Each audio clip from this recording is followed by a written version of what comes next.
Yeah.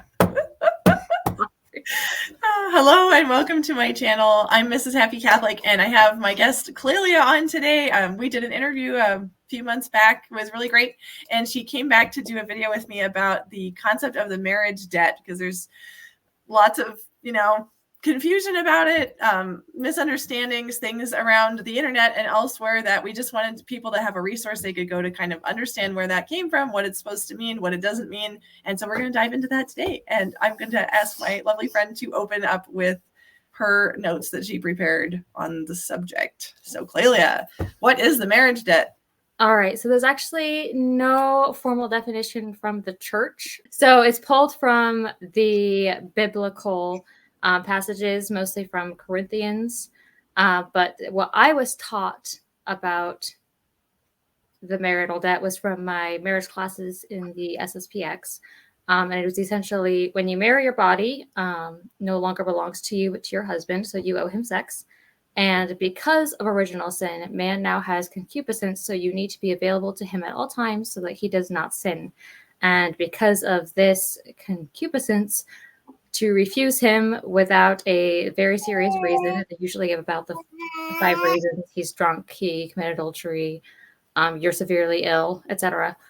To refuse him without good reason would be sinful. And this also seems to line up with what I've heard other traditionalists online say regarding the topic. Once you're married, sex is a right you are owed, which is technically correct, but I do think it's too simple of an approach, and it reduces the act down to the physical act, and the topic is so much more broad and nuanced than that. I haven't heard any other priests use it outside of fraternity and SSPX priests, except for once I asked a diocesan priest about this, and he stated that, tradition and theologians do teach this concept of the marital debt, but it is a term he really does not like to, the church does not like to use. And we'll get to that in a little bit on the church changing terminology and the language she uses to approach this topic. And Laura, I know that you have heard of this before when you were in traditional circles. Right. Well, I mean, again, like you said, this comes from 1 Corinthians 3-5. I want to just read that so people hear what it comes from. This is from the Dewey Reams translation. Let the husband render the debt to his wife, and the wife also in like manner to the husband. The wife hath not power of her own body, but the husband. And in like manner the husband also hath not power of his own body, but the wife. Defraud not one another, except perhaps by consent for a time, that you may give yourselves to prayer and return together again, lest Satan tempt you for your incontinency. But I speak this by indulgence, not by commandment. Okay, so that's 1 Corinthians. And yeah, I've heard what you've heard. Trad priest preaching, it's a mortal sin to refuse your spouse the marriage debt unless it's within 6 weeks of the birth of a child, your spouse is, not in their right mind, you lack sufficient privacy, or your spouse has committed adultery against you and you have not yet been able to forgive them. Also, according to some priests, you're sinning if you don't want to render the marriage debt or if you don't do it enthusiastically. And I've never heard the priest source where they're getting those criteria, and they sound like good reasons, but neither these nor any other such criteria can be found in any official catechism or any other church text. I even heard an FSSP priest preach once that if during the process of canonization for a woman, it's discovered that she ever refused her husband the marriage debt, she will no longer be considered for sainthood. I don't remember if he sourced that either. I was just kind of blown away by that. And I was like, wow, oh my gosh, of course, at the time I took it that seriously. And I was like, wow, because I had this idea that everything the priest says, if he's a trad priest, everything he says is golden and he must know. And so, but then since then I've realized that there is more research I could do on the subject. So, you and I have been. Yeah, that's definitely a thing. Over this for a couple months. Yeah, that's definitely something that I realized once I realized like there was so much false information given to me that the church has changed teaching on or has developed teaching on, since, the Council of Trent. I mean, that's 500 years since we got a last between Catechism of the Council of Trent and the Catechism of the Catholic Church, roughly 500. Right. Society, everything has changed so much. the church is supposed to, and she has a duty to present them to us in a way that is coherent to us and applicable. We read 1 Corinthians 7, that was 1-5, 1-6, I think. Yeah, 3 through 6. I mean, in context, when you look at it, he's speaking to former pagans who want to know if any sexual activity is even allowed at all. Like, is it always sinful? Is it not sinful? Even in marriage. And then also, I think, looking at it in other passages where St. Paul speaks about marriage, you have Ephesians, verse 21. Ephesians 5, yes. Be subject to one another out of reverence for Christ. Wives, be subject to your husbands as to the Lord, for the husband is the head of the wife, as Christ is the head of the church, his body, and is himself its Savior. As the church is subject to Christ, so let wives also be subject in everything to their husbands. Husbands, love your wives as Christ loved the church and gave himself up for her, that he might sanctify her, having cleansed her by the washing of water with the word, that he might present the church to himself in splendor, without spot or wrinkle or any such thing, that she might be holy without blemish. And then verse 28, even so, husbands should love their wives as their own bodies. He who loves his wife loves himself, for no man ever hates his own flesh, but nourishes and cherishes it as Christ does the church, because we are members of his body. And then there's the whole, for this reason, a man shall leave his father and mother, be joined together. However, let each one of you love his wife as himself, and let the wife see she respects her husband. When you see how the church draws her teachings from multiple passages of St. Paul, we see that the teaching is more broad than have sex with your spouse or incur mortal sin. Ephesians 5 begins with mutual submission, that is to be under the mission of one another, and it's not just the wife under the husband. Like, yes, in a sense, she's under the husband, but they are under the same mission. They both have the same mission, and it's not the fundamentalist perspective of now your husband is your master and you are his slave or servant. And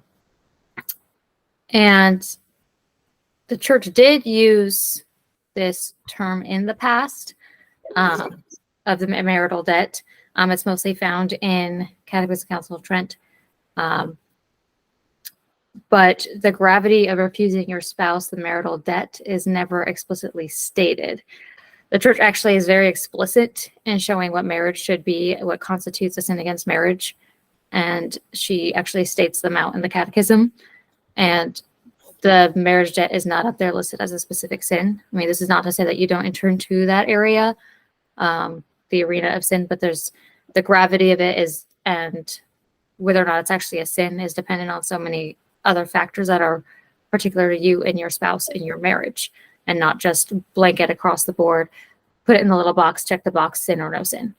Council of Trent states that the conjugal and legitimate union of man and woman, which is to last during life, in order that the different parts of this definition may be understood, the pastor will teach that although a perfect marriage has all these conditions, that is internal consent, external assent as expressed by words, the obligation and tie which arise from the contract, and the marriage debt by which it is consummated, yet the obligation and tie expressed by the word union alone have the force and nature of marriage. The peculiar character of this union is marked by the word conjugal, distinguishing it from other contracts by which persons unite to promote their common interests.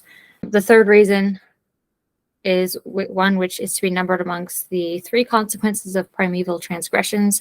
Stripped of original innocence, human appetite began to rise in rebellion against right treason, and man, conscious of his own frailty and unwilling to fight the battles of the flesh, is supplied by marriage with an antidote against the licentiousness of corrupt desire. For fear of fornication, says the apostle, let every man have his own wife, and let every woman have her own husband. So, that right there is, I think, where a lot of them come up with the idea of for fear of fornication, or of, I guess, adultery. So for fear of fornication, get married.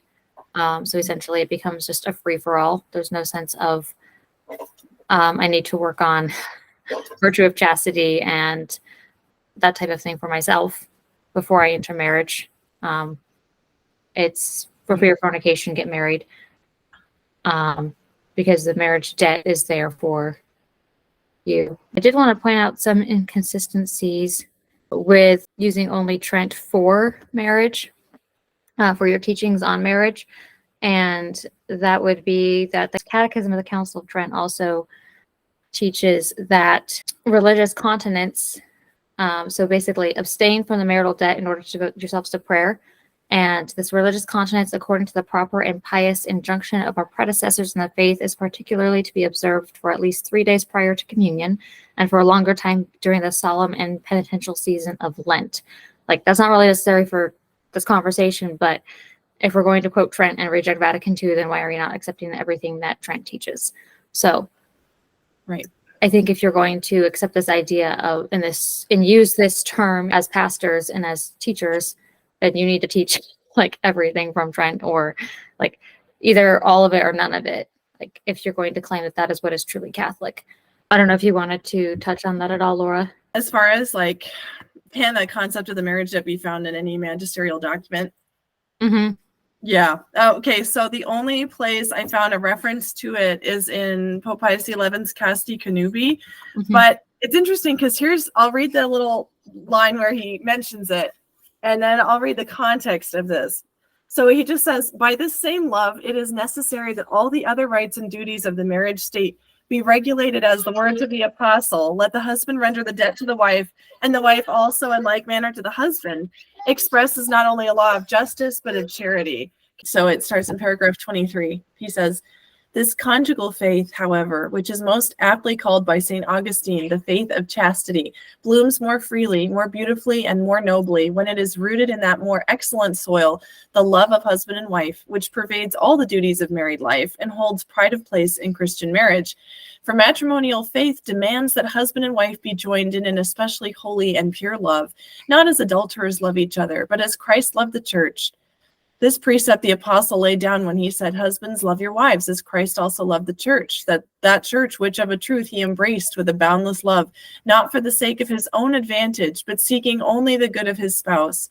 The love, then, of which we are speaking is not that based on the passing lust of the moment, nor does it consist in pleasing words only, but in the deep attachment of the heart, which is expressed in action, since love is proved by deeds. This outward expression of love in the home demands not only mutual help, but must go further, must have as its primary purpose that man and wife help each other day by day in forming and perfecting themselves in the interior life, so that through their partnership in life, they may advance ever more and more in virtue.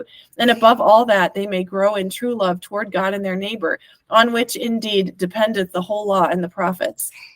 For all men of every condition, in whatever honorable walk of life they may be, can and ought to imitate that most perfect example of holiness placed before man by God, namely Christ our Lord, and by God's grace to arrive at the summit of perfection, as is proved by the example set us of many saints.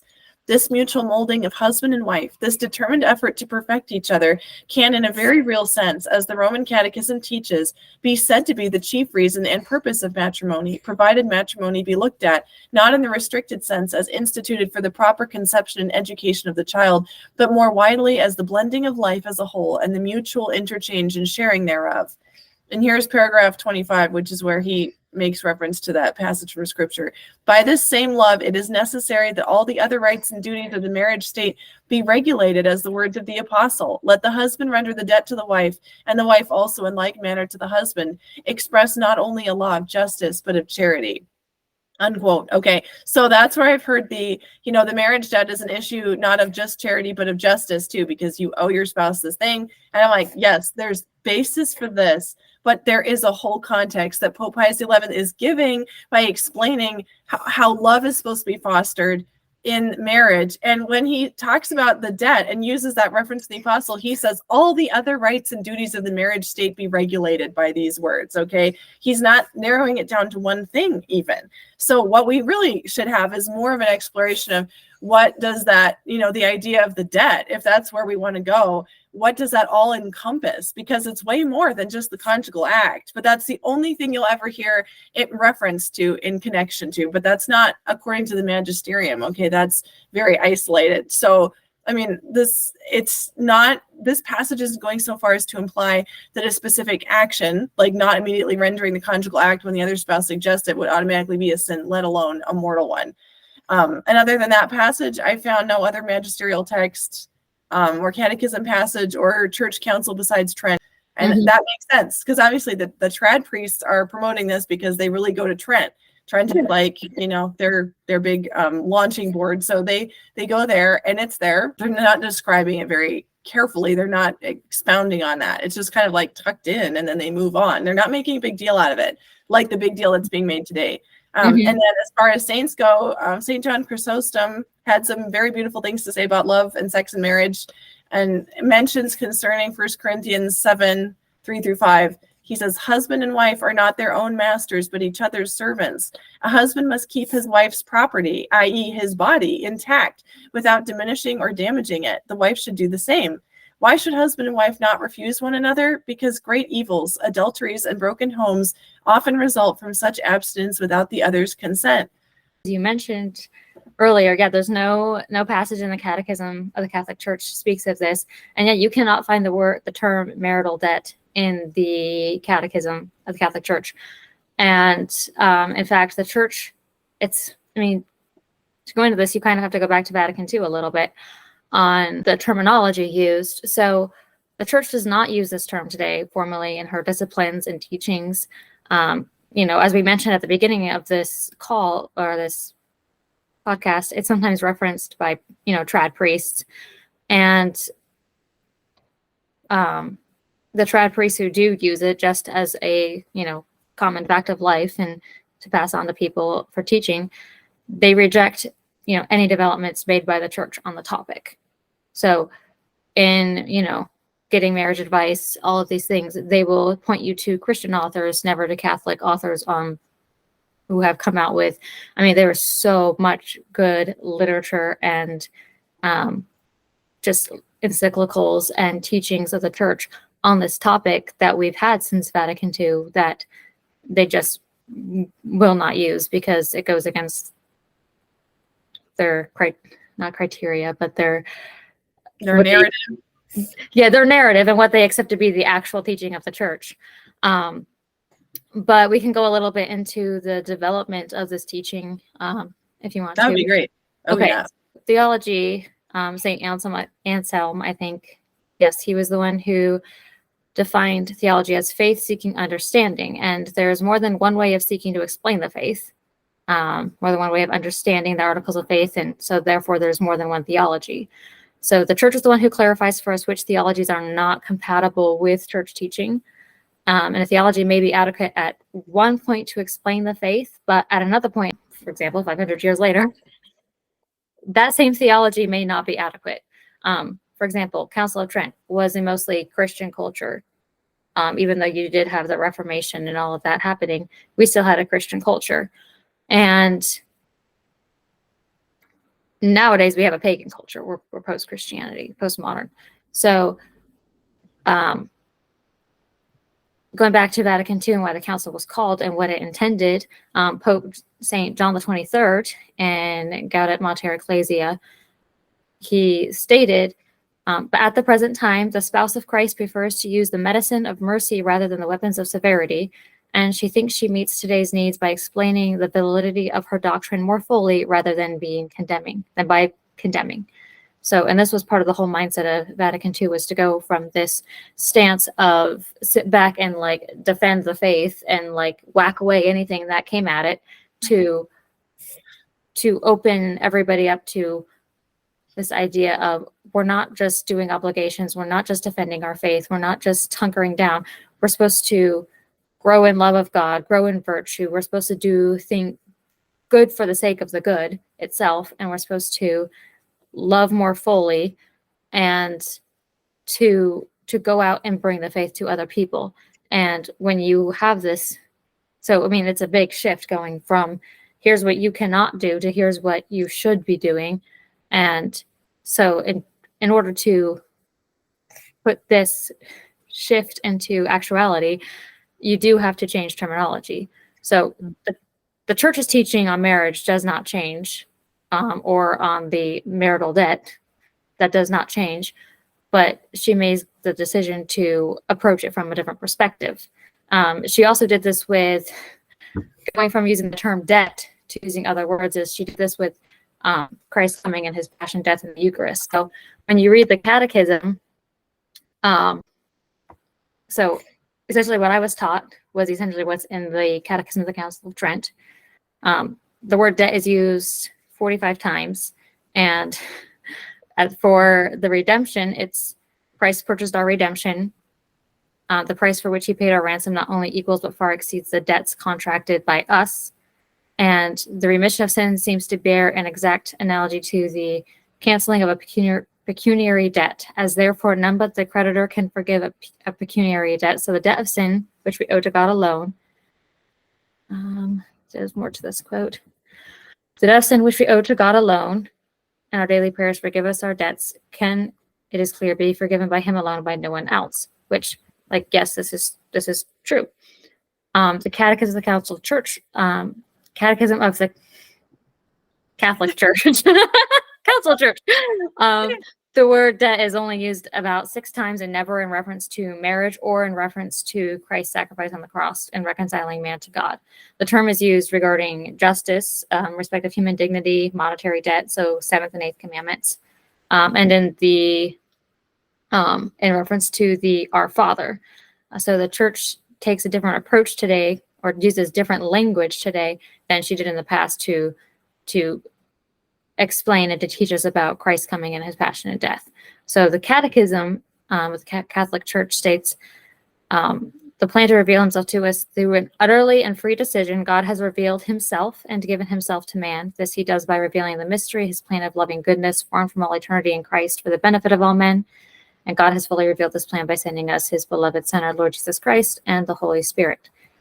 And then after the fall, it was, they show you the whole picture of Christ tries to reconcile, Christ wants to reconcile himself, us to him. And it's an act of love. It's not just a simple transaction of, well, man sinned, so now this has to happen so that now we're back in the right spot. It's a movement of love and not one of justice. I mean, it is both those things, but the language is love and not justice. Shifted. Yeah. Mm-hmm. Okay. Yeah, the emphasis is shifted. Let me see. Oh, cool. I'm really that's really cool that you picked that out while you were studying the Catechism, because what a great correlation. And I mean, the whole mystery of sexuality is directly connected to, it's God's expose of his Trinitarian love, basically, and this redemptive love. Mm-hmm. Yeah, I want to touch on that in a little bit too. The whole aspect of, I mean, we changed the church changed her terminology from contract back to covenant. She brought that language back in for that purpose. The Eucharistic prayer for says, when through disobedience he had lost your friendship, you did not abandon him to the domain of death. Time and again, you offered them covenants. God is reaching out. God is trying to establish that relationship once again. And I mean, even when it speaks of the passion, the Catechism states that, God's not content to deliver Israel out of the house of bondage by bringing them out of Egypt. He also saves them from their sin. And they do have the emphasis of, because sin is always an offense against God, only he can forgive it. And she remembers that the church has never forgotten that sinners are the authors and ministers of all the sufferings that the divine Redeemer endured. Taking them into account, the fact that our sins affect Christ himself, the church does not hesitate to impute to Christians the gravest responsibility for the torments inflicted upon Jesus. And this is mostly more of just taking off the responsibility off of just the Jews. Like, no, it's all of us. Right.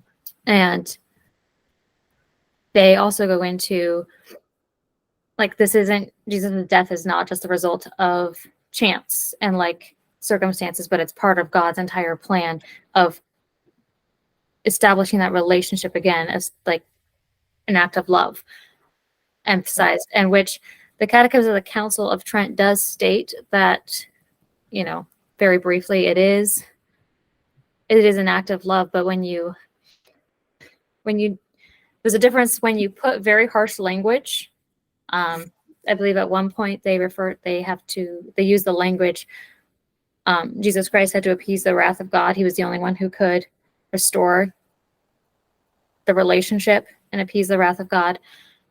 When you put that followed by, but it was out of love, versus simple language, less harsh tones, followed by motivated by love, it opens it up to more of a conversation versus, do you see how bad you are? and look how miserable you are, in how you should be groveling before your God. And instead of having this loving, like, yes, respectful and deep awe before your creator, but it's less of a, God's going to be mad at me again, because I sinned, because that's, what sin is. So when you use this, the church wants us to change our approach to this. And then I think another thing too, that the church, so a lot of people too, they pull from St. Augustine and the St. Thomas Aquinas, which is really interesting because it's the supplement, which is his students compiled it after his death. That's what they reference to, in addition to St. Paul on this topic. Right. And they say, they use this as a teaching, and they hold that above the developments of the church teaching. So anytime that the church says this, but St. Thomas Aquinas actually says that, St. Augustine actually says this, and this, they tend to hold on to that very legalistic view of marriage, and still hold on to the marriage as a contract view, as opposed to the covenant view held by the church. And she didn't throw Aquinas's view out the window, but she made the decision to not use his approach, which we should probably touch on if you want to go over that part. Because that's inevitably what you're going to hear. It's in the Summa. St. Thomas wrote it, and it actually was the supplement of the Summa was written after his death. It was sort of to finish his work, but it was written by, probably they're guessing, Fray Rinaldo da Piperno, one of his disciples, and I found some interesting information about that. I will just read. It says, after writing the Summa, St. Thomas was called to the heavenly reward. The remainder of the Summa, known as the supplement, was compiled probably by Fray Rinaldo, companion and friend of the angelic doctor, and was gathered from St. Thomas's commentary on the fourth book of the sentences of Peter Lombard. This commentary was written in the years 1235 to 1253, while St. Thomas was under 30 years of age. Everywhere it reveals the influence of him whom St. Thomas always called the Master, but that influence was not to be always supreme. That the mind of the angelic doctor moved forward to positions which directly contradicted the Master may be seen by any student of the Summa.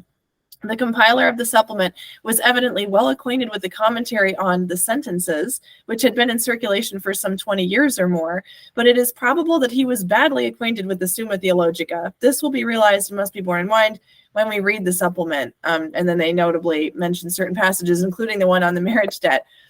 And I'm just going to read a little thing from the Catholic Encyclopedia, published between 1907 and 1912 by John Chapman, explaining where the writings of the doctors of the church fit in, as far as authority goes. He says, in practice, the procedure consists in extending to the universal church the use of the office and mass of a saint, in which the title of doctor is applied to him. The decree is issued by the Congregation of Sacred Rites and approved by the Pope after a careful examination, if necessary, of the saint's writings. It is not in any way an ex cathedra decision, nor does it even amount to a declaration that no error is to be found in the teaching of the doctor. It is indeed well known that the very greatest of them are not wholly immune from error, unquote. Okay, so keeping that in mind, let's go into the Summa. And the entire section on marriage from the Summa is in the supplement, so was completely not written by St. Thomas. So based on teachings of his that were over 20 years old, and since then he had developed in his thought, but we won't get that represented in the supplement because he wasn't writing it himself. So I'm not going to say St. Thomas says this or that, because he didn't actually say it, at least not verbatim in the supplement. It's the author of the supplement that says it. Okay, so there's some specific points of interest, issues that I noticed when I was reading through the section on the marital debt in the supplement. And I just wanted to point out, because there's a lot of kind of good, just reasonable things. But then for one thing, the supplement author likens the power of one spouse over the other to a master's power over their slave. St. Thomas was not against slavery. He thought it should be tempered by respect and mercy, but you can see that the church's thought on that point has greatly developed since his time. So that's one thing that one of his bases that wouldn't necessarily hold today. It says that rendering the debt is an obligation of precept. So that term precept, we know the precepts of the church, and those are all grave matter, like you have to observe a precept. So I'm wondering if that's where the mortal sin idea comes from, is from tradies reading this section saying, oh, he says it carries the weight of a precept. That must mean it's great matter, aka a mortal sin if you don't do it. And then they proceed to interpret that. But this view of marriage debt as a precept is nowhere else supported that I could find.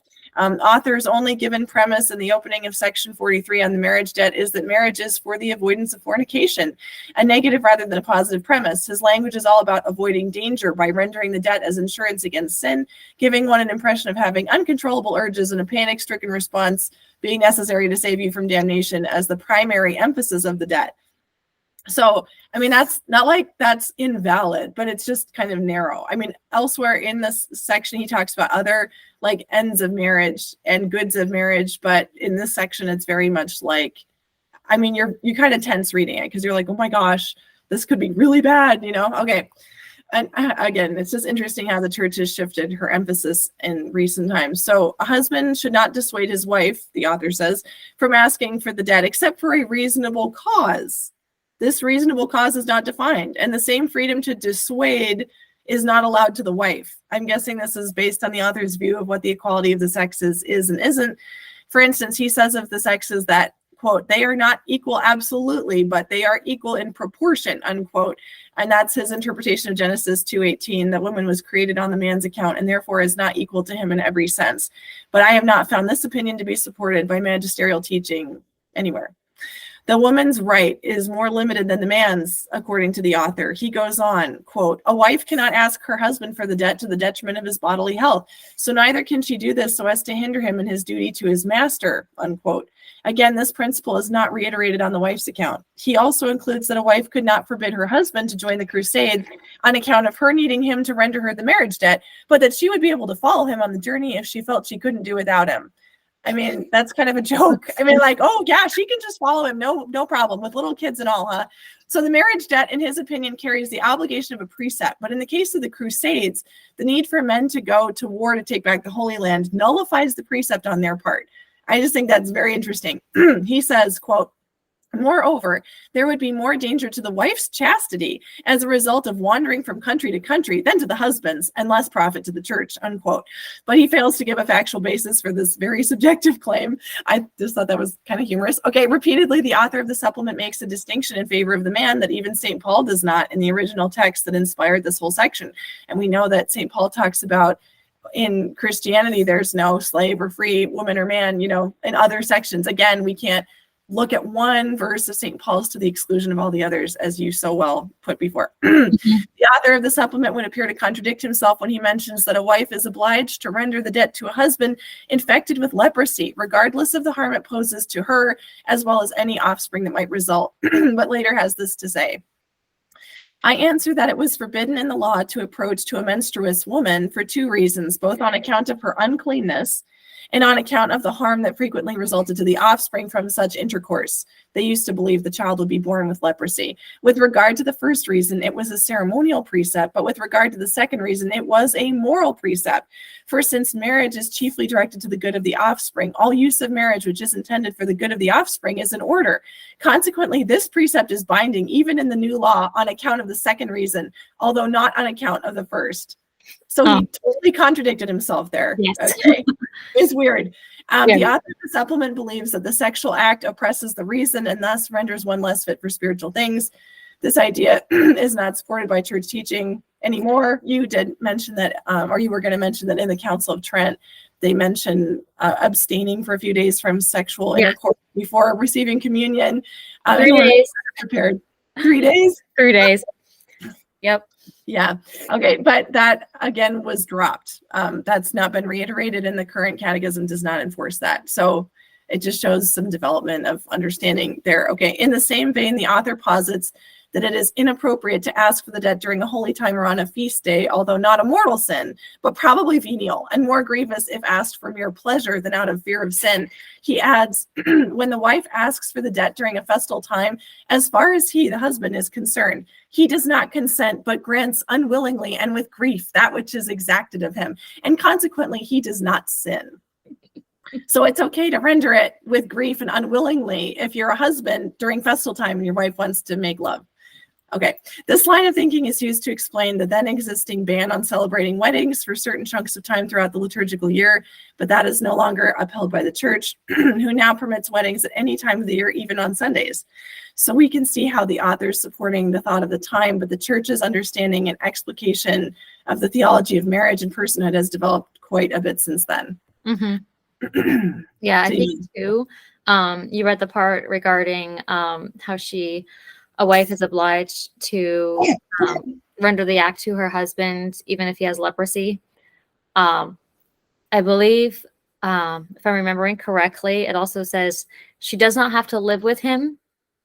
She does not have to cohabitate with him if he has leprosy, but she still must render the act. So, right. That right there is very confusing to me, because at that point, just in regards to the whole aspect of marriage and common life and how this is, you're always working, you're always unified and trying to be unified, and in a sense of like, you're not even living together. So how does, like, that to me does not make sense. But then it's again, too isolated. It's right. like you can compartmentalize the duties and the privileges of marriage. And well, also you can just see how it's based on a misunderstanding of how disease passed at the time. Mm-hmm. So some of this doesn't hold because it's inaccurate. Like your child doesn't get leprosy from if it was, well, you can't conceive when you're menstruating, okay? And the resulting child would not have leprosy, even if you did, okay? Now we understand that they didn't at the time. So like, that's a no-duh. You see that. So that was the author of the supplement speaking on behalf of St. Thomas, who is deceased.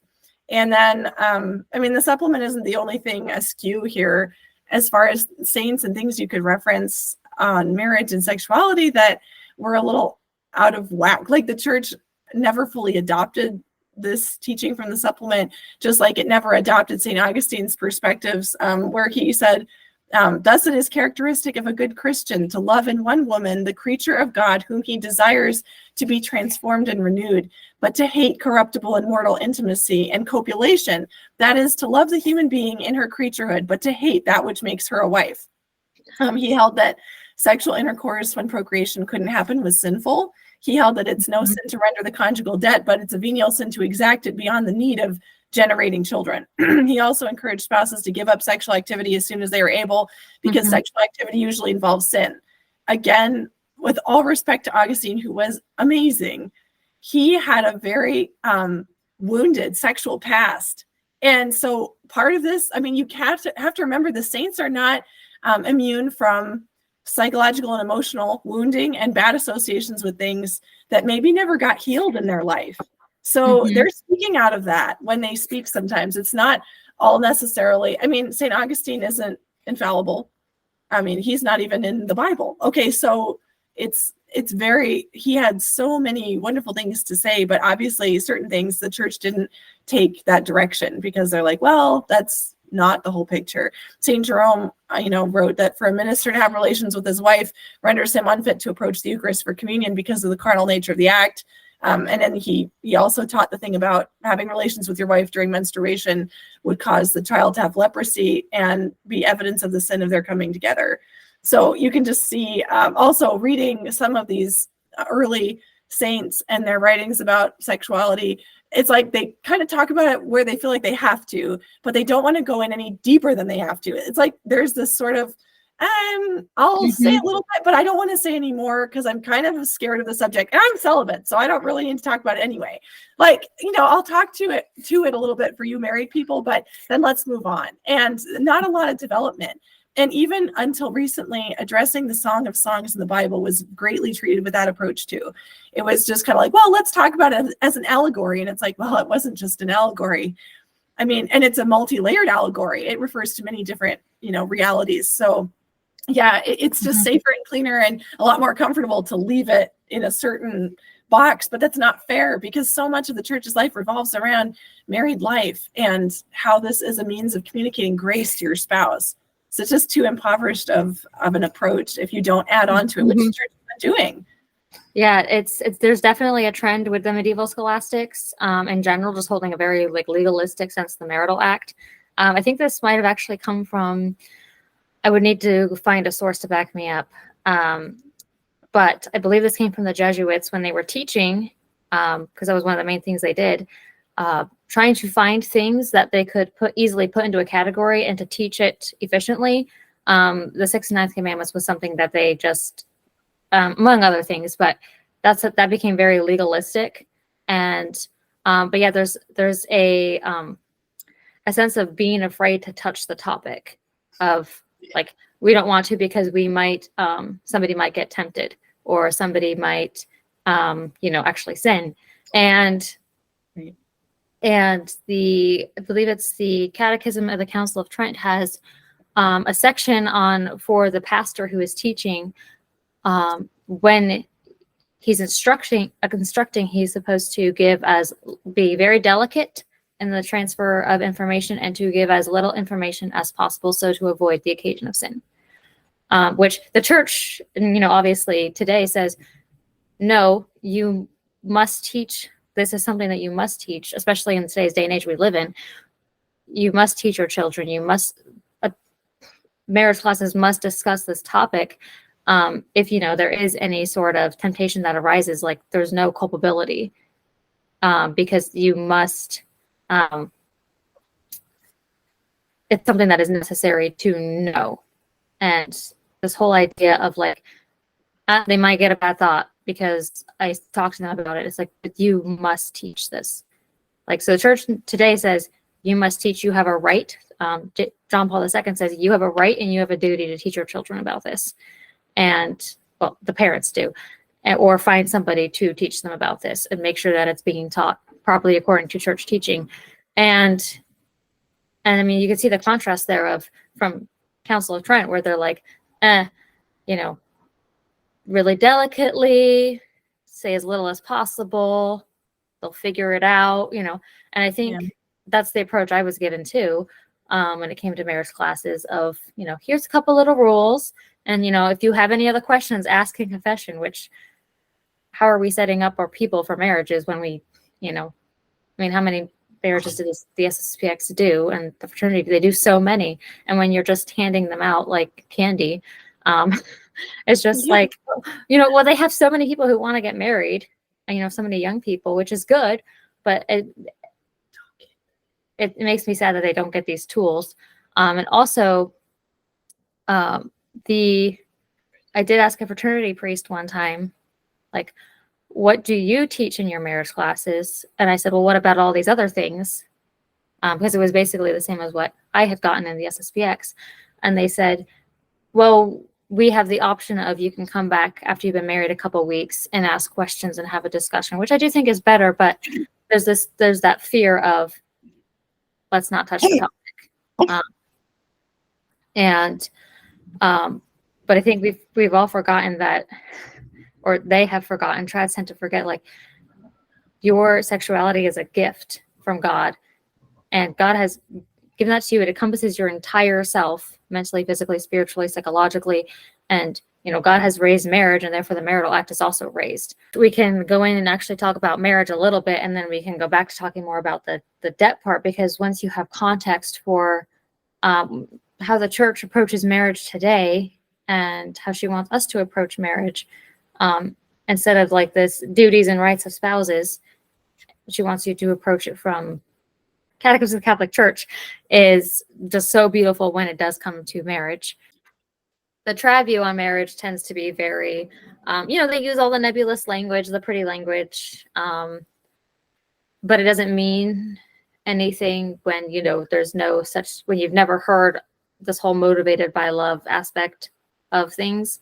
So you can say, it's just like Christ in the church, but when you have no idea what the relationship of Christ in the church really is, aside from, well, he died on the cross and the debt is paid and he merited graces for us, So it's the church. I really appreciate the church has taken, the approach she does today, and how clear and how beautifully the catechism is written. So the Catechism of the Catholic Church says the matrimonial covenant by which a man and woman establish between themselves a partnership of the whole life is by its nature ordered toward the good of the spouses and the procreation and education of the offspring. This covenant between baptized persons has been raised by Christ or the Lord to the dignity of a sacrament. A couple paragraphs later, she says, the entire Christian life bears the mark of the spousal love of Christ in the church. Already at baptism, the entry into the people of God is a nuptial mystery. It is, so to speak, the nuptial bath which precedes the wedding feast, the Eucharist. Christian marriage, in its turn, becomes an efficacious sign, the sacrament of the covenant of Christ in the church. Since it signifies and communicates grace, marriage between baptized persons is a true sacrament of the new covenant.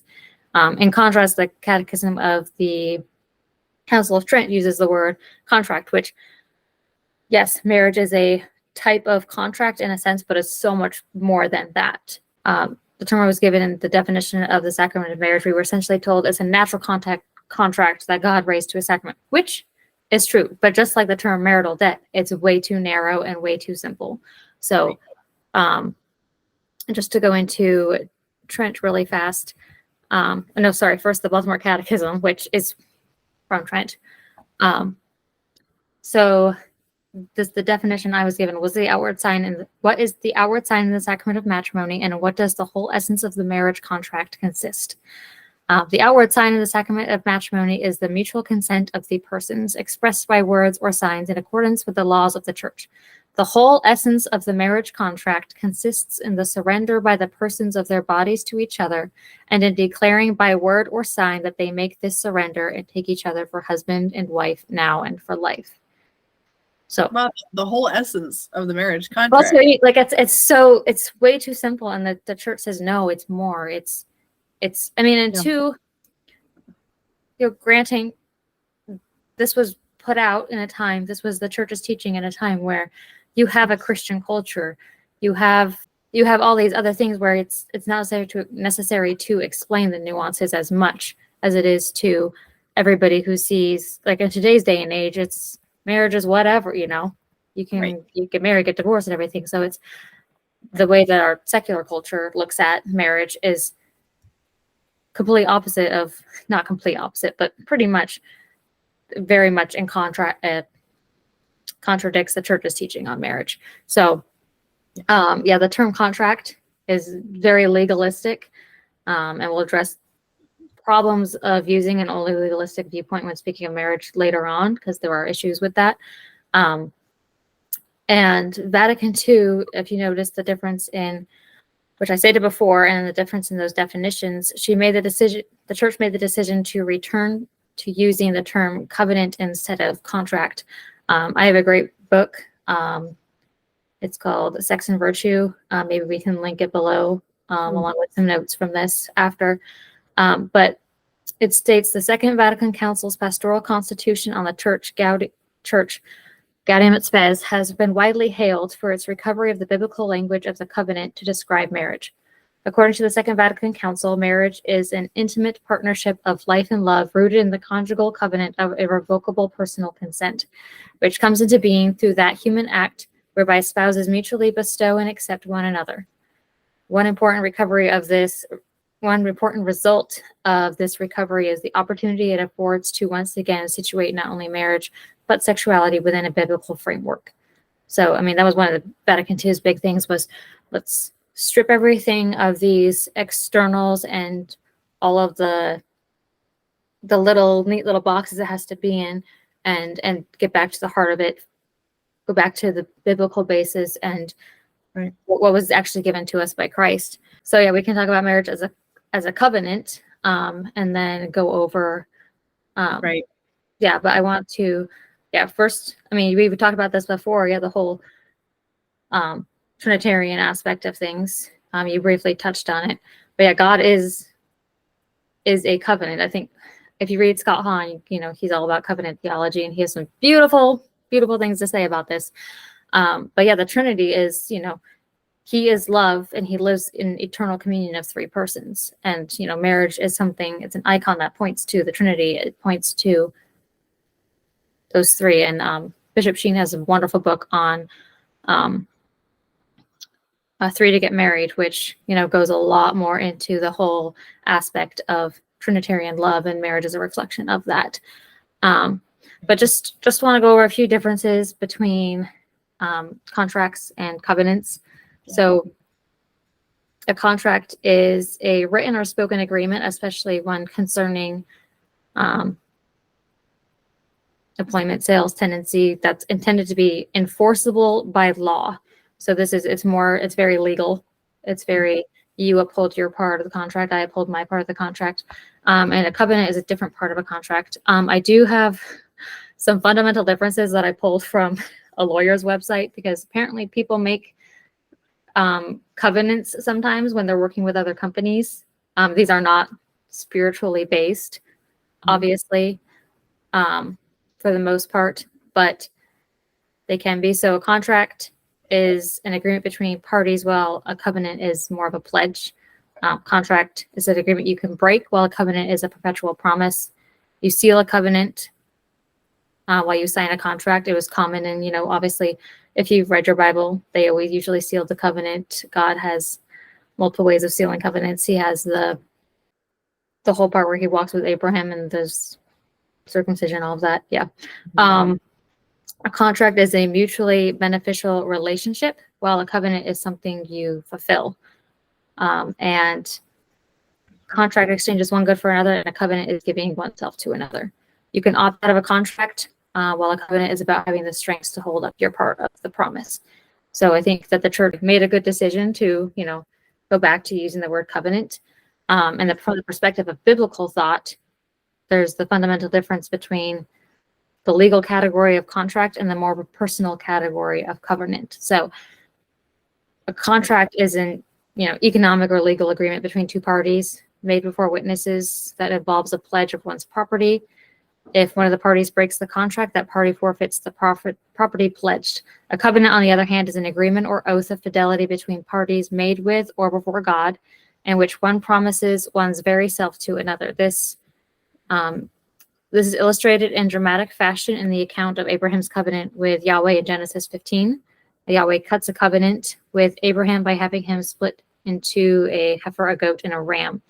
Generally, in such covenant ceremonies, both parties would walk between the animal halves, indicating that if they ever broke the agreement, their own lives would be forfeit.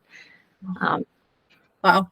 This is from that same book I mentioned before, Sex and Virtue. The promise entailed in the covenant thus demands an unconditional and more personal form of fidelity, even though it can be violated or even broken. It is precisely because of the total claim that it makes on a person that a covenant creates a new relationship between its parties. So covenant is a lot. Yes, it's a type of contract, but it's so much more than a contract. And so I think, we'll get to it later, but there's dangers when you use only the word, it's a contract. Right. A contract that Christ raised to a sacrament. So, when you have it's a contract Christ raised to a sacrament, it's like, yes, it's a contract, but you get graces from it. Instead of it being a promise that you are fulfilling, it's now a duty that you must check the box off of. Like, yep, it's my duty today. We talked a little bit about this before, which I guess I was wrong when I said it was circumcision, but that was the sign of the covenant, not the actual sealing of the covenant. The history of the covenant. So the first covenant was made with Adam and Eve, who were a married couple. And however, Adam violated that covenant with God, but God did not abandon them. He made another covenant with Noah. He made another covenant with Abraham. He made another covenant with Moses, and the covenant with David. And the last covenant he made was the Eucharist. So, and each one you go from, I think, Scott Hahn has a book called First Comes Love, which goes through this, and it's a great book. You should read it. Everybody should read it. But God goes from, he makes a contract, he makes a covenant with a married couple, and then with a household, Noah, a tribe, Abraham, a nation, Moses, and a kingdom, David. And then the new covenant of the Eucharist is for everybody. So every individual. Wow, that's so cool. I never noticed this transition. The new covenant sealed by the blood of Jesus. And obviously, there are stipulations to enter that covenant, but the Catholic Church has, if you want to be baptized, you have to have certain dispositions. But that's really cool. So the new covenant, and so marriage is an icon of that new covenant, Holy Communion. And you can go back to St. Paul and look at the passage, husbands, love your wives as Christ loves the church. And JP2 also makes this connection of marriage and the marital embrace being something that points to the Eucharist, in which I don't want to get into Eucharistic and communio theology right now, but it's beautiful. Yeah, that's its own video. Yeah, that's its own video. But yeah, so there's this whole stressor as love is a prerequisite for the covenant. The church really stresses that. Oh, can I just say real quick? Mm-hmm. That, building on what you're saying, that Pope Leo XIII in Arcanum Divinae Sapientiae, he wrote that spouses are bound, namely, to have such feelings for one another as to cherish always very great mutual love. I thought that was really sweet that he would say that. Also, I mean, so such love isn't necessary for the validity of the contract, but we see that movement away from considering marriage like this business transaction to, something that's definitely got to encompass more. Like he says that their spouses are bound to have such feelings for one another. And I mean, obviously we know that love isn't a feeling per se, like it's a choice, but you should be nurturing those feelings that feed love, that motivate you to love. Mm-hmm. That's so cool that, he said that, but the first papal writing on marriage wasn't written until 1890. So It's like, oh my gosh. Okay. Like the church has been going for almost 2000 years. We're finally talking about this. Like the popes are finally directly writing to it. I mean, and then reading what they wrote is really beautiful, but yeah, it's about time. Yep. Yeah. It's definitely just reading, all of the Pope's writings since Pius XI, so many popes have written about it. But it's just amazing that there's so much of it, and it's so beautiful, and it's very much about your loving your spouse in every single area of your life and their life, not your life together, I guess. But yeah. It's so much more than just you owe a debt, render it, pay up. And it's the church is like, look how beautiful marriage is. Look how beautiful it is. And once you have that established relationship and you are working towards unification, the sexual intimacy becomes so much more than just, it becomes so great a thing. And then, I mean, we'll get to it in a little bit, and actually a couple minutes here, of just, the whole renewal of, she teaches us the renewal of your wedding vows. You're renewing that covenant. When you're married, it's not just the first time. When you consummate the marriage, it's every time. But yeah, I thought this was a really good, I have a quote here. It's from a different book. I believe it's called Sex and the Marriage Covenant. This is an older book. This book is more centered on why birth control is bad. But it's got some excellent content regarding covenant theology and all of that. But I thought these 5 points it has listed really sum up what we've been trying to say. So God the Creator has created us, loves us, and knows what is good for us. God has created the human relationship of marriage and has told us that marriage lasts for a lifetime. In short, God's creative love has determined the basic rules of marriage. Christian marriage is a covenant, and that is much more than a contract. The whole purpose of human contracts is to spell out very definite limits of what is covered, and they can be changed by mutual consent. However, a covenant entails unlimited liability and promise. This has been traditionally stated in the marriage vows as in sickness and in health, for rich, for poor, and for better, for worse. When you marry, you make no pledges about having romantic feelings towards your spouse, either always or occasionally. Rather, you are promising to exercise self-giving, caring love, the kind described by St. Paul in Corinthians 13. Love is patient, is kind, which I know you wanted to touch on that too. And then the marital act is intended by God to be a sign of your marriage commitment, your pledge of self-giving, caring love for better and for worse. It symbolizes both the covenant relationship God has created and your own personal entry into that covenant with each other and with God. So I thought that was a good summary of what we were talking about. And then if you want to, we can delve into rights of spouses, what love should look like. I know you have a whole section on this. Oh yeah, but I want to hear your notes because I know you've been doing so much reading and collecting on this. And real quick, make myself stop. No, I'll just make the point that, this change of language is reflected not only in the catechisms and the papal documents, but also in the Code of Canon Law. Because I have had heard when a fraternity priest was preaching on on the sacrament of marriage, he was quoting canon law. But what I didn't realize is that he was quoting from the 1917 code, not the 1983 code. And I was like, well, that's weird.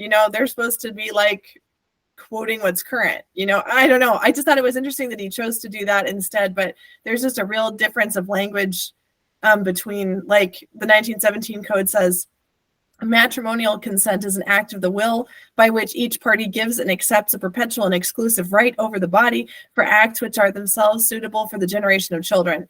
And then the 1983 code says matrimonial consent is an act of the will by which a man and a woman mutually give and accept each other through an irrevocable covenant in order to establish marriage. I mean, there's more of that. Like, just you can see the language contrast.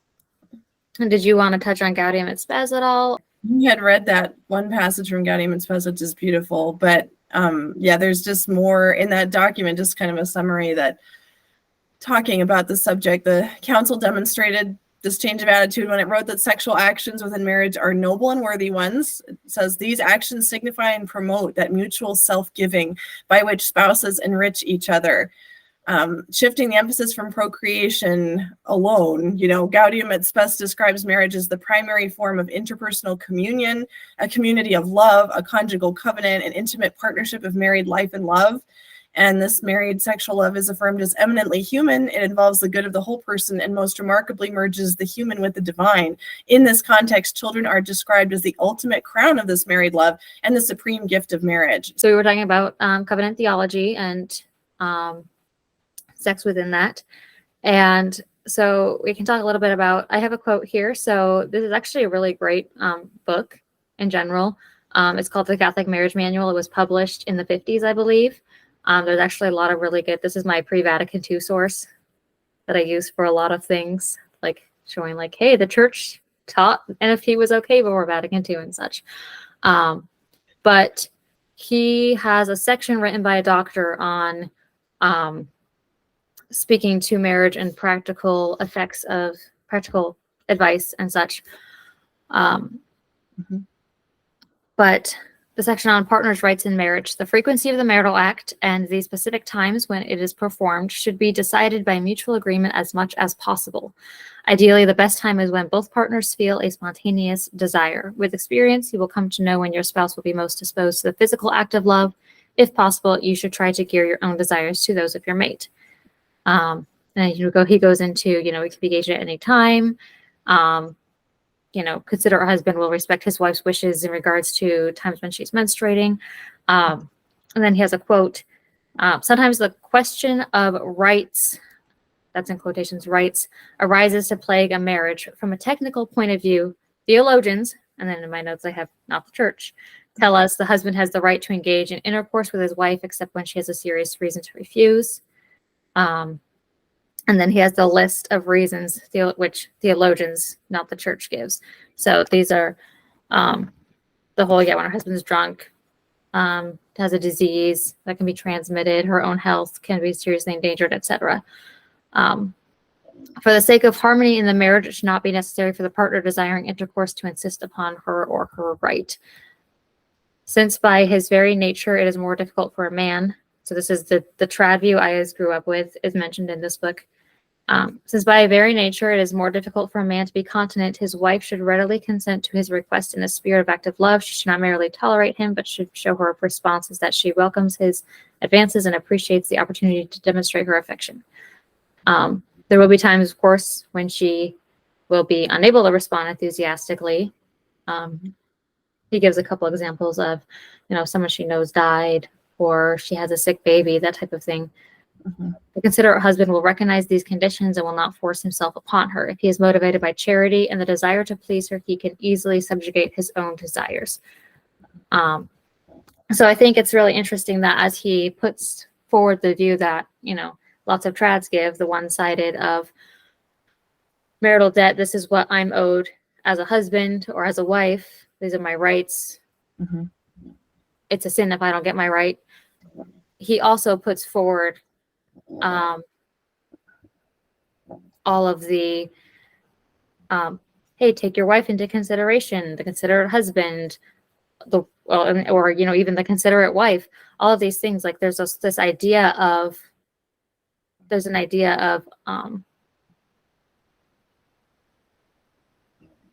it's more broad than just simple transaction. There's this idea of your rights don't just fall into the marital act of getting sex. Your rights fall into, you have a right to be loved, you have a right to be cherished, you have a right to, like, you should be nourishing this love, you should be feeding, you should be loving in more area than just physically. So Yeah. I really do appreciate that. Right. And we can go back to Ephesians 4 to expand on these rights. So the husband is called to lead. So he's the head, he's called to lead. And Father Mike Schmitz has a very beautiful explanation of this in his Catechism in a Year, which is the Christian version of to lead. Is so Christ is the head of the church. Is he dominating? Does he demand on being served? And it's no, he leads by serving. The wife, for her to follow, it means it's something active.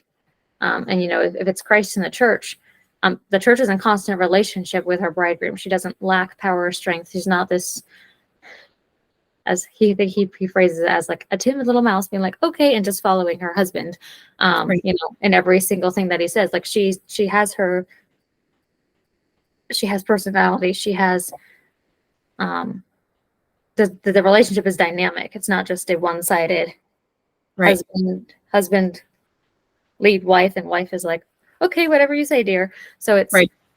I do appreciate that that being expanded upon, because growing up it was always, it's Christ in the church, and you're like, well, what does that mean? Right. Because it just means Right. he founded a church. Okay. But yeah, neither husband or wife is diminished by marriage. Neither is the weak one, and they complement each other. So what is your marriage for? There's you're under the mission of each other, and you have a common goal you're aiming at. The point here is you're unified.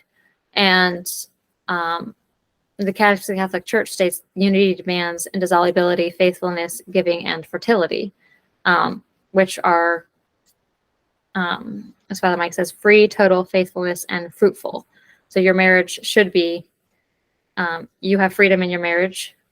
It's total. You give of yourself entirely to only them, faithful, fruitful. And these are the 4 marks of God's love. So in order to have a proper approach to the marital act, each spouse must be able to give themselves in a way that reflects those 4 marks of God's love. So if your spouse is not free, if you are saying, this is my right, I mean, this can go both ways. A wife can do it to her husband can do it to her wife. A wife can use sex as a means to get what she wants. Like, if, I'll give you sex if I can go do that, So your love, both spouses should be free to have the freedom to make the decision to love their spouse. There must never be any coercion. We'll get to this later, because when you do use that negative or the legal language we were discussing earlier, it can lead to lack of freedom. Total, faithful, fruitful, I think those are obvious. Total, I think we should touch up on a little bit, because Theology of the Body does a really great way of explaining this. And just when you expound on this, I think Gregory Popchak, his books really expound on this well, of it's your whole person, it's your entire self. It's not just your body. It's, do you accept me you accept your spouse for who they are, their likes, their dislikes, virtues, lack of virtue, their entire self, and not just that I can have sex with them. So faithful, obviously that's one that is, the church is very clear on. No adultery, no third parties involved ever, that type of thing. And fruitful, no, open to life. Right. So another aspect I want to touch on about conjugal love and marriage is the renewal of their covenant, which I mentioned before, because there's lots of great writing on this, and it's hard to like condense it into like a sentence. Mhm. But yeah, so the marital embrace sex, that's what consummates your marriage, the church teaches. So you're consummating that, you're sealing your covenant.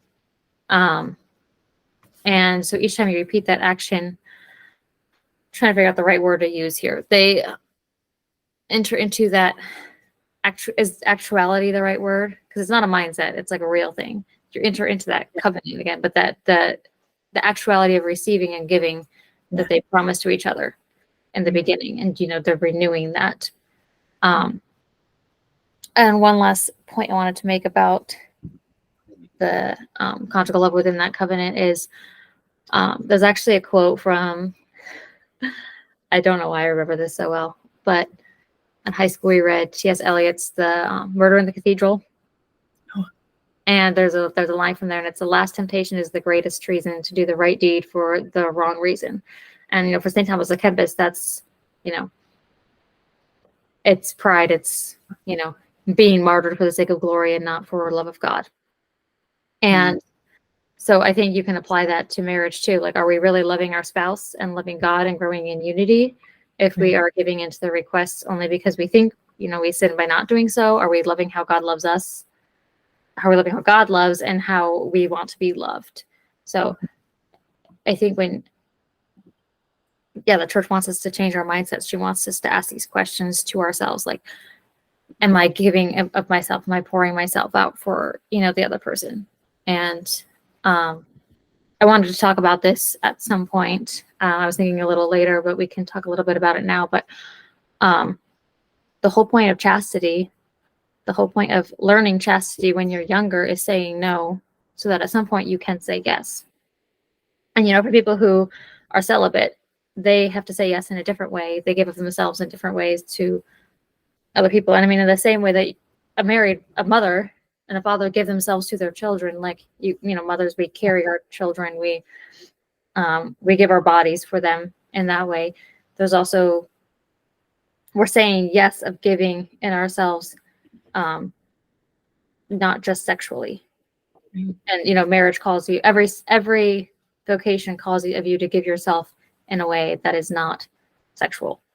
And I mean, obviously in chastity, and it's still required in marriage. It's not just a free-for-all. It's not just throw the rules out the window. Like, there's still rules.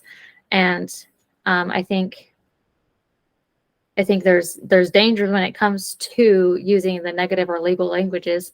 I mean, you can have the danger of the puritanical view of sex. You can have the danger of the pleasure-only view of sex, and which is the opposite of that. And then sort of both of those combined are the trads. You have both views, which when you have a legal contract, you can have it as like, oh, it's puritanical and we only do it because it's out, or it's well, now's the time to, now that I can do it. So like with the puritanical view, we talked about this before with St. Augustine and his erroneous views of how it was always a sin. I mean, there's probably a venial sin if you weren't trying to have a baby, but it's the whole, I mean, this is the heresy of Manichaeanism. We know our bodies to be good. Our body and soul, our bodies to be raised up at the second coming, so on and so forth. But yeah, the puritanical view is sex is bad, your body's bad, only the soul matters. And the opposite of that is the pleasure view, dignity of the dignity of the spouse is not taken into account when you hold this view. So instead of having you pour out yourself for your spouse and giving of yourself to your spouse, you have this selfishness that pervades, and it tends to fall into using the other person as an ends to a means, and sex is no longer a tool to love the other, but an end in itself. And then I have a quote from one of the books I mentioned before, the Catholic Marriage Manual, which, I mean, it's not official church teaching, although it does have an imprimatur and a nihil obstat on it. So, in rejecting the puritanical view that sex is bad, we must also avoid the opposite extreme commonly held by modernists, that sexual indulgence has no limits or responsibilities. When the marriage act is thus regarded, it is considered as a personal privilege for self-gratification and not as a unifying act of love. Men who hold this unchristian view then to seek intercourse chiefly for their own satisfaction, and their wives submit out of a sense of duty instead of love. Under these circumstances, the husband selfishly exploits his wife, and she loses her rightful dignity. To avoid this danger, the Catholic husband and wife should not primarily seek their own personal enjoyment in performing the marriage act, but should seek to give pleasure to the partner. Once we accept the truth that the marital act unites soul, heart, mind, as well as body, we realize that overemphasizing the physical aspects obscures its true purpose. Like, are the physical aspects good? Yes. God made them. They are good. But to focus only on that, yeah, you just kind of throw your partner under the bus. It's like, Right. like this, it's all about me now. Like, there's no sense of unifying love there. Right. Where is that paragraph in trad preaching on marriage? Okay. I'm just like, wow, this book was around. Like, No, it's not. Like fair game for everything. But it's like, wow, especially that seeking to give pleasure to the partner. I'm like, I have a feeling that they would consider that was a little too spicy to be putting in a homily. But it's like, and yet you so selectively choose what to instruct people about, what to rail against, or mandate, but you don't give everybody the whole picture. Mm-hmm. It's like, so you're inclining things to tip too far one way, and you're like, well, that's better. It's better than saying too much and trying in the interest of trying to be moderate. I'm like, where does that come from? Yeah, it's definitely one of those things where you still have part of it, I think, is a response to, just implementing what Trent said to do of like, don't touch it, bare minimum, given, but also at the same time, a sense of a reaction to the culture almost of, if they say that, then they're like, culture has a little bit right about like, you shouldn't enjoy it. But instead of it being like, no, there's a much bigger picture, and that's not the whole truth, and that's not the whole truth. It's in the middle of both of those extremes. But yeah, it's really interesting. I found that the trad mentality very much, because it's the legal contract, it's reduced to a transaction, and it sort of does fall under both categories of puritanical while at the same time pleasure-based. It's very, very weird. But yes, they're definitely more reduced to the transaction of you owe me sex. I've heard YouTube personalities and who are very trad speak on the topic very crassly of you owe me sex, and assert my right. I have rights. Just, and it's very, very strong language, and it's not the language of love. Right. They compare it to the private property. That was the analogy that they made. I think I'm thinking of the same video you're talking about. It was a little icky. Yeah. I am a person, like your spouse is a person, and she is, if you are a husband and you are saying this, your wife also she has dignity. You must respect that dignity. If the church even states anything is allowed as foreplay that does not render the action sterile, or that does not take away from the dignity of your spouse. Like, you have to keep the dignity of your spouse in mind. And I feel like when it becomes a right and your wife is private property, you just throw that out the window. Like, your wife she loses her personhood. And your spouse is now a means to an end. It's, I gotta get this out of my system. And I feel like that mentality very much causes sex to be abused. At that point, the spouse does not have the capability to give themselves freely to the other. But by not accepting church teaching, which incorporates theology of the body, which I wonder how many of these trads are even familiar with it. At least ones that grew up in trad circles, or even some that have like heard of it but rejected entirely. But by not accepting current church teaching, like incorporating theology of the body and all of the changes and the shift of language we talked about, you can know such things, I touched on this before, as the marriage of Christ and the church, but that means nothing to either party because they don't fully understand that dynamic between Christ and the church. And everything is done. I mean, they see the dynamic between Christ and the church as just duty was done. The duty he died to appease the wrath, and right, that was done. And there's no love. There's no moved by love. And I think the church really did recognize that people's faith was coming from a place of obligation, not love. And when you do good out of obligation, technically, you are doing the right thing. But like, what is the disposition of your heart? Like when sex is reduced to, a duty of marriage as opposed to an act of love, it is minimized and only the bare minimum is done. And God does not want us to do the bare minimum.